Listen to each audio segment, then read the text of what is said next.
ব্যক্তিবৃন্দ, এখানে আমি অনেককে দেখতে পাচ্ছি। আমি কিছুটা ইমোশনাল এবং নার্ভাসও সেই অর্থে। যাদের দেখতে পাচ্ছি তাদের কাছে অনেক কিছু শিখেছি যখন আমি শুরু করেছিলাম। আমি এই পুরস্কার পেয়ে খুবই আনন্দিত, কারণ 1950 ও 1960 দশকের আমি বলবো নব্যতার প্রবর্তক, খ্যাতিমান সাংবাদিক ও চলচ্চিত্র নির্মাতা ফজলুল হকের নামের সঙ্গে এই পুরস্কার প্রবর্তিত হওয়ায় তার নামের কাছাকাছি আমার নামটি যুক্ত হলো। এটা অত্যন্ত গৌরবের বিষয় আমার জন্য। আমি কৃতজ্ঞ ফজলুল হক স্মৃতি কমিটির কাছে আমাকে মনোনীত করার জন্য। আমি কৃতজ্ঞ আজকের অনুষ্ঠানের সভাপতি, এই পুরস্কারের প্রবর্তক মাতৃতুল্য রাবেয়া খাতুনের কাছে, কারণ তিনি যদি এই পুরস্কার প্রবর্তন না করতেন তাহলে হয়তো এই পুরস্কার পাওয়ার কোনো সুযোগই ছিল না, এবং ফজলুল হকের নামের সঙ্গে আমার নাম কাছাকাছি আনার সুযোগ হতো না। আমি কৃতজ্ঞ আজকের প্রধানমন্ত্রী সৈয়দ শামসুল হকের কাছে, কারণ মনে আছে 1967-68 সালে জাগ্রত হয়েছিল। আমি আমার স্ত্রীর কাছেও কৃতজ্ঞ, কারণ আমার লেখালেখির সমালোচক তিনি, আবার উৎসাহদাতা। 1987 সালে আমার প্রথম গ্রন্থ চলচ্চিত্রের ওপরে যখন প্রকাশিত হয়েছিল, সেই গ্রন্থটি হয়তো আরও দেরি হতো যদি আমার স্ত্রী আমাকে তাগাদা না দিতেন। তিনি রবীন্দ্রসঙ্গীত শিল্পী অনামিকা মুৎসদ্দি। আজকে আসলে সাংবাদিকতা বিষয়ে খুব বেশি বলার অবস্থানটা নেই, কিন্তু তবু যে পজিটিভ বিষয়ের পাশাপাশিও আমি অন্য একটা বিষয় বলতে চাই। আমাদের সাংবাদিকতায় যে বস্তুনিষ্ঠতার অভাব, যে দীনতা, যে দুর্বলতা বিরাজ করে, তা একইভাবে রয়েছে সাংবাদিকতার যে ক্লাস্টার আজকের পুরস্কারের ভিত্তি, সেখানে 1960-এর একেবারে শেষ বছরে যখন আনুষ্ঠানিকভাবে সাংবাদিকতার সঙ্গে যুক্ত হই, তখন কিন্তু এতটা ক্লাস্টার ছিল না সাংবাদিকতা। পুরো সংস্কৃতি সাংবাদিকতা চিহ্নিত হতো চলচ্চিত্র সাংবাদিকতা হিসেবে। এটাই এখন বিনোদন সাংবাদিকতা হিসেবে চিহ্নিত হচ্ছে। আর এখন এই সাংবাদিকতায় প্রাধান্য পাচ্ছে ব্যক্তিকেন্দ্রিক সংবাদ। পারফরমেন্স ইভ্যালুয়েশন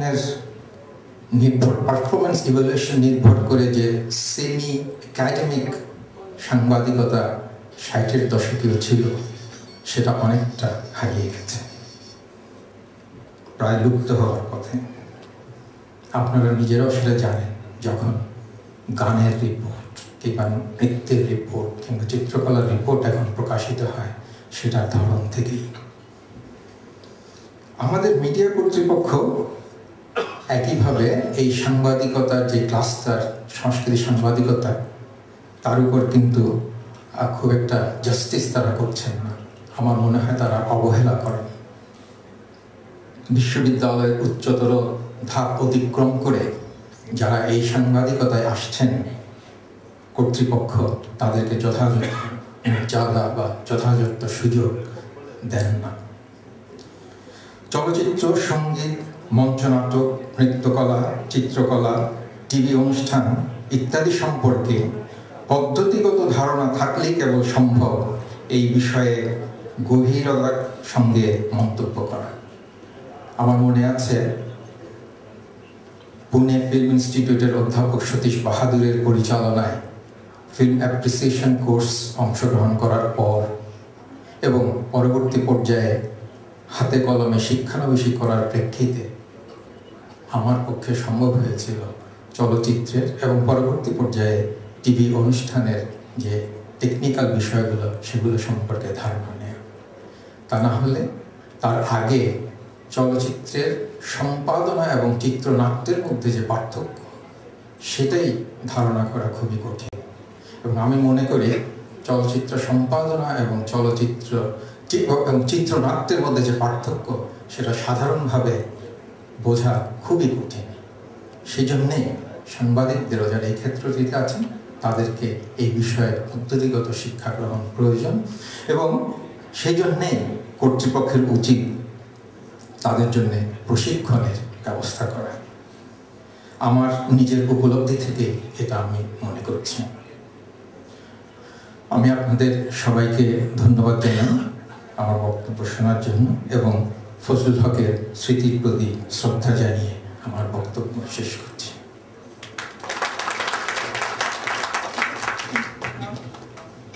প্রথমেই আন্তরিক ধন্যবাদ জানাতে চাই ফজলুল হক স্মৃতি কমিটিকে আমাকে এই পুরস্কারের জন্য মনোনীত করায়। আমি আসলেই এই পুরস্কারের পাওয়ার যোগ্যতা এখনো অর্জন করতে পেরেছি বলে আমি মনে করি না।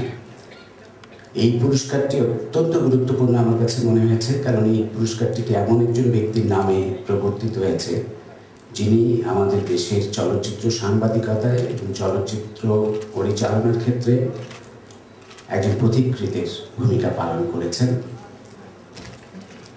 এই পুরস্কার আমার কাছে অত্যন্ত গুরুত্বপূর্ণ। আমি চেষ্টা করব, আপনাদের কথা দিচ্ছি যে এই পুরস্কারের যোগ্য যেন হওয়া যায় সেই চেষ্টা আমি আজীবন করে যাব।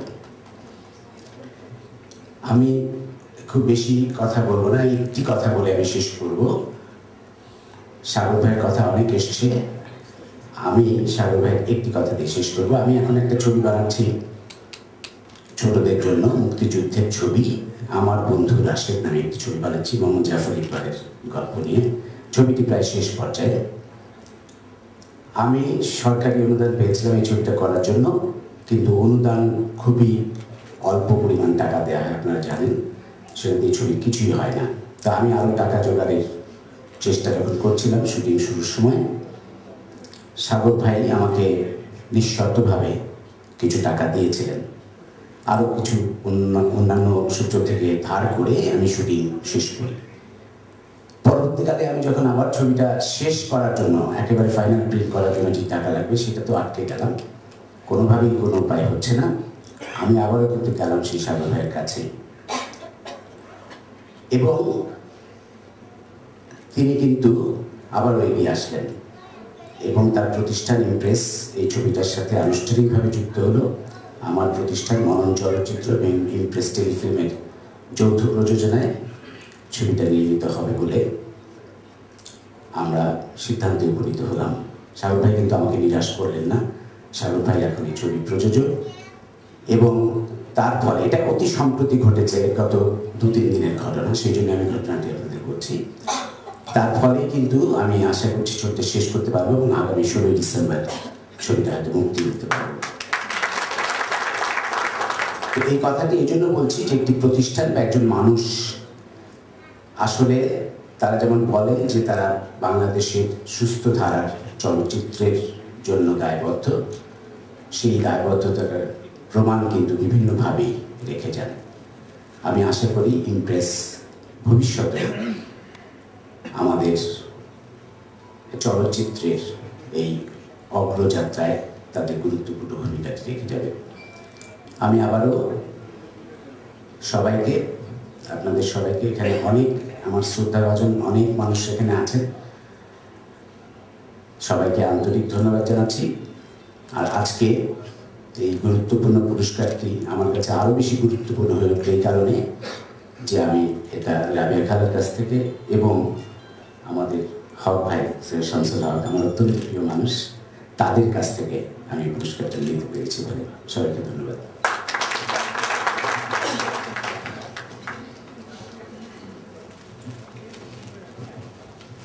আমরা অনুষ্ঠানের শেষ পর্যায়ে, এখন বক্তব্য রাখবেন আজকের এই অনুষ্ঠানের প্রধান অতিথি সব্যসাচী লেখক সৈয়দ শামসুল হক।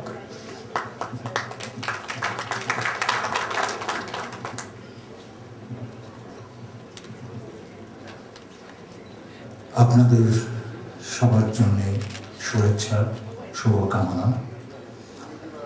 রাবেয়া সভাপতি এই পুরস্কার প্রদান অনুষ্ঠানের, কিন্তু আমি জানি তিনি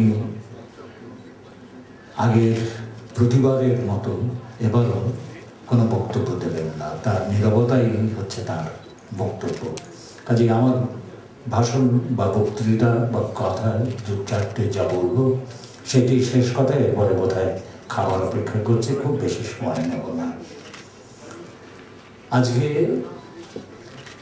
এখানে ফজলুল হক সাহেবের তিনজন ভাই উপস্থিত আছেন। ওদের চেহারার দিকে তাকালে ডক্টর ফজলুল করিম, ফজলুল আলম, ফজলুল বারি, আমার ওই চেহারাটি মনে পড়ে। আশ্চর্য, ওদের সঙ্গে চেহারার মিল আছে। আর এখানে আফজাল হোসেন বসে আছেন, আফজাল চৌধুরী, আফজাল হোসেন চৌধুরী, আমাদের কিংবদন্তি দূত ও ক্যামেরাম্যান, যার সিনেমার সঙ্গে সংস্রবই শুরু হয়েছিল ফজলুল হকের সঙ্গে সেই 1950-51 সালে, এবং সেই সময় আমারও পরোক্ষভাবে ফজলুল হক সাহেবের সঙ্গে সংস্পর্শ হয়েছিল। এখানে অবশ্য একটি কথা বলা দরকার, আমরা যে সময়ের গড়ে উঠছিলাম তখন কিন্তু চট করে ভাই বলার অভ্যেস আমাদের ছিল না। আমরা সাহেব, ফজলুল হক সাহেব, এখনো আমি বলি, ফজলুল হক ভাই বলি না, বা ফতেহ লোহানী সাহেব, ফজলে লোহানী সাহেব, যারা আমাদের সেই সময়কার অনেক ক্ষেত্রে অবদান রেখেছেন। তো সেই ক্ষেত্রে বলছি যে এই আফজালের কাছেও আজকে দু একটা কথা শুনতে পেলে আমার আপনাদের নিশ্চয়ই ভালো লাগতো। আশা করি আগামীবার তিনি বলবেন।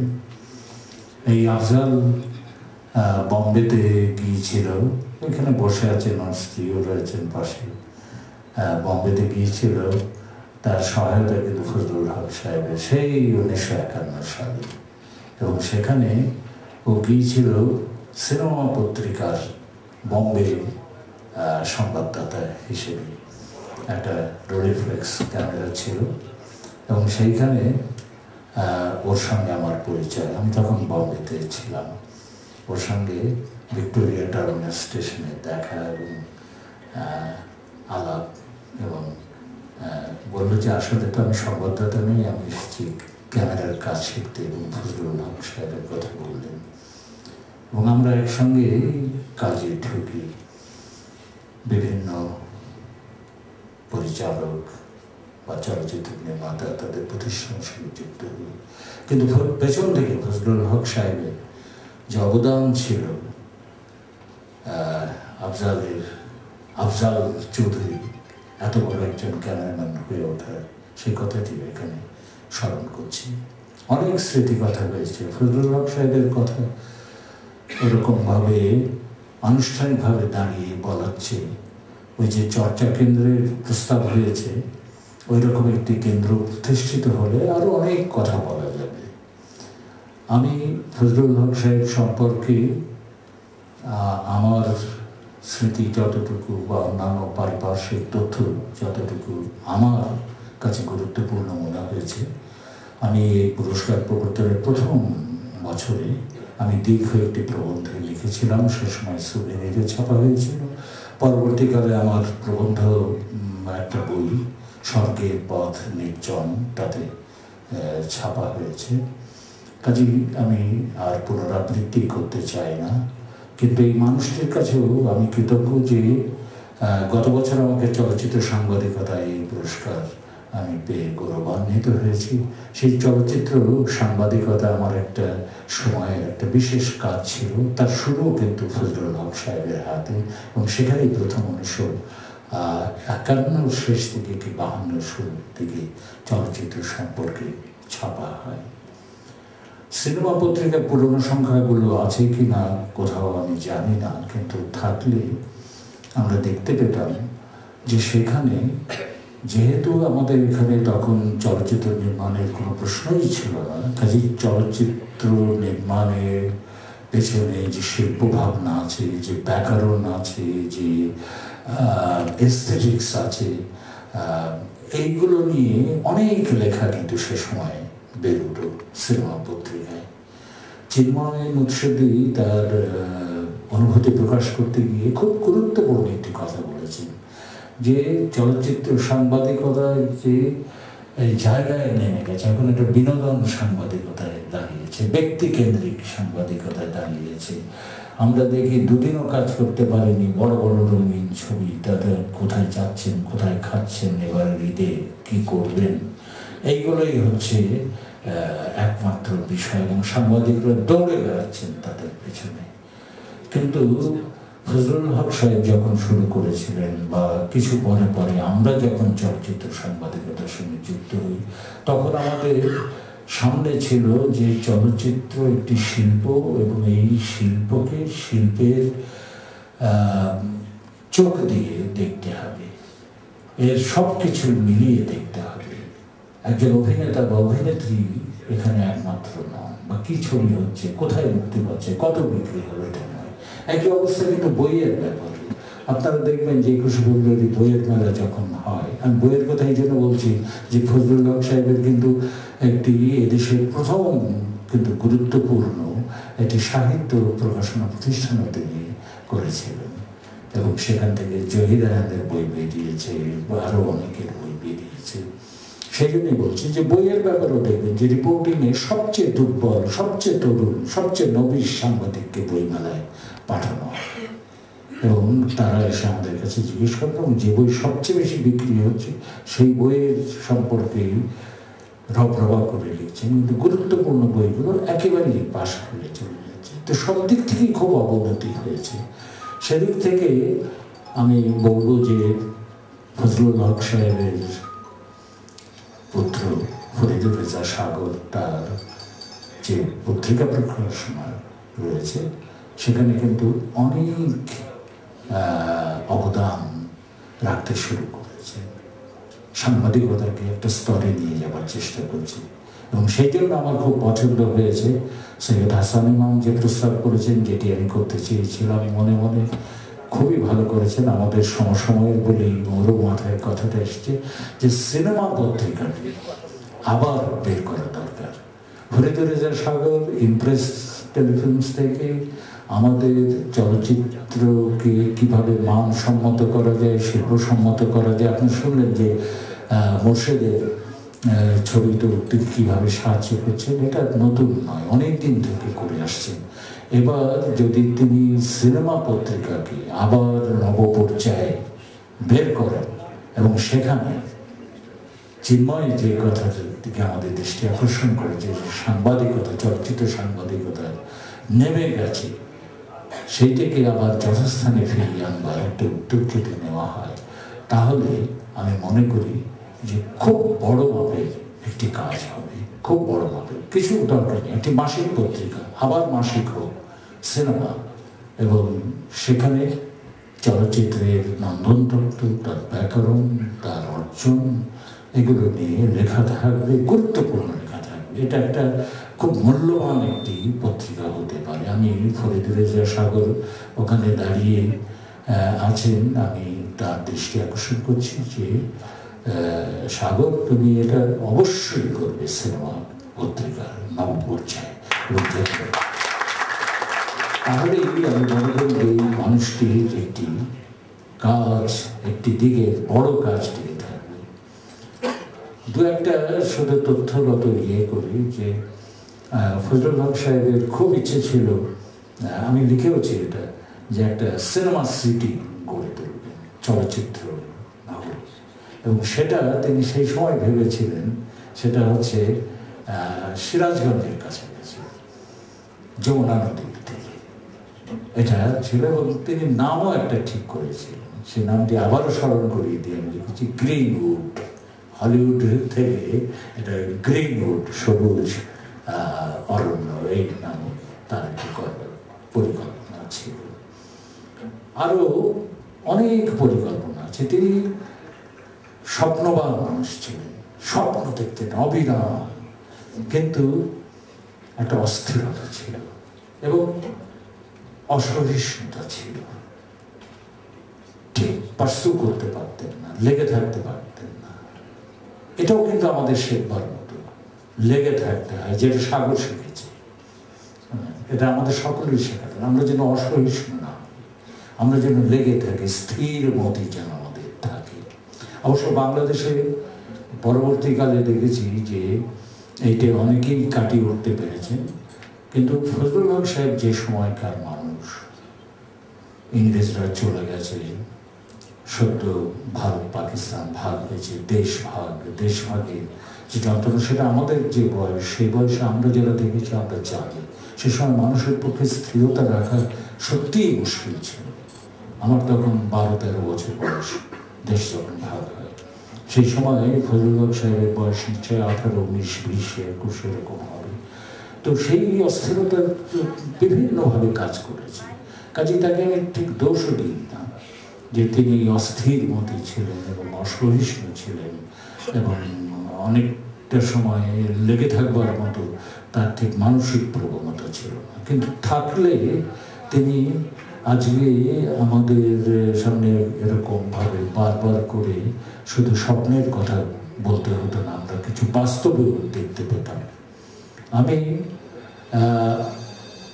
2-1বার বক্তৃতাতেও বলেছি, শরৎচন্দ্রের একটা জীবনী, শরৎচন্দ্র চট্টোপাধ্যায় উপন্যাসী, তার প্রথম পূর্ণাঙ্গ জীবনী, বাবা একমাত্র মানে বড় জীবনী, কিন্তু বাংলা ভাষাতে বেরোয়নি, হিন্দিতে বেরিয়েছিল। এটা শুনলে খুব অবাক লাগে। তো যাই হোক, সেই বইটি বাংলা অনুবাদ বেরিয়েছিল যে নামে, এই নামটি আমি মনে করি যে এটা ফজলুল হক সাহেবকে খুব বর্ণনা করে। সেটা হচ্ছে ছন্ন ছাড়া মহাপ্রাণ, বইটির নাম ছিল। এবং ফজলুল হক সাহেবের দিকে যখন তাকাই তখন এটি মনে হয় আমার, ছন্ন ছাড়া মহাপ্রাণ। এবং ছন্ন ছাড়া বলতে আমরা যে খারাপ অর্থ জানি সেটা নয়, ছন্ন হচ্ছে যার মতি স্থির নেই, উনি খুব অস্থিরতা, সেই অস্থিরতাকে ধরে রাখতেন। কিন্তু মহাপ্রাণ ব্যক্তি ছিলেন, মহাপ্রাণ ব্যক্তি ছিলেন। এই যে নাম রেখেছেন ছেলের নাম সাগর, সেখানেও বুঝতে পারবেন যে একটা কিন্তু বড় কিছু ধরবার একটা ব্যাপার ছিল। আর একটা কথা এখানে সবাই বলেছেন যে রাবেয়া আপার কথা। রাবেয়া আপার যে ভীষণ অবদান আছে ফজলুল হক সাহেবের এই স্বপ্ন দেখার পেছনে, এটাও আমরা যেন ভুলে না যাই। এবং পাশাপাশি মনে রাখবেন যে উনি নিজে কিন্তু একটি স্বপ্ন দেখছিলেন যে তিনি সাহিত্যের মাধ্যমে জীবনকে ফুটিয়ে তুলবেন, উপন্যাস কথা সাহিত্যের ভেতর দিয়ে, এবং অবিরাম করে গেছেন। ওর আর আমার বয়স কিন্তু একেবারে দিনক্ষণ মিলিয়ে এক, এবং উনি ওর সেই কৈশোর বয়স থেকে অবিরাম লিখে চলেছেন। আজকে এই ঢাকা শহর মহানগরীতে পরিণত হয়েছে, কিন্তু এই ঢাকা শহরের যে একটা আদি রূপ ছিল সেই 47, 48, 50, 55 সালে, এবং সেই সময় মানুষগুলো, সেই সময়কার আচরণগুলো, সেই সময়কার সমস্যাগুলো, সেই সময়কার চিত্রগুলো পড়তে হলে, জানতে হলে আজকে ঢাকার এই 400 বছর পূর্তির পরে এটা রাবেয়া আপার উপন্যাসের কাছে যেতে হবে। আর কোনো লেখক এইভাবে করেছেন বলে আমার জানা নেই, সেই জন্য আমিও তাকে অভিবাদন জানাই। আজকে এখানে আমরা সবাই মিলিত হয়েছি একটি আনন্দ উৎসবে।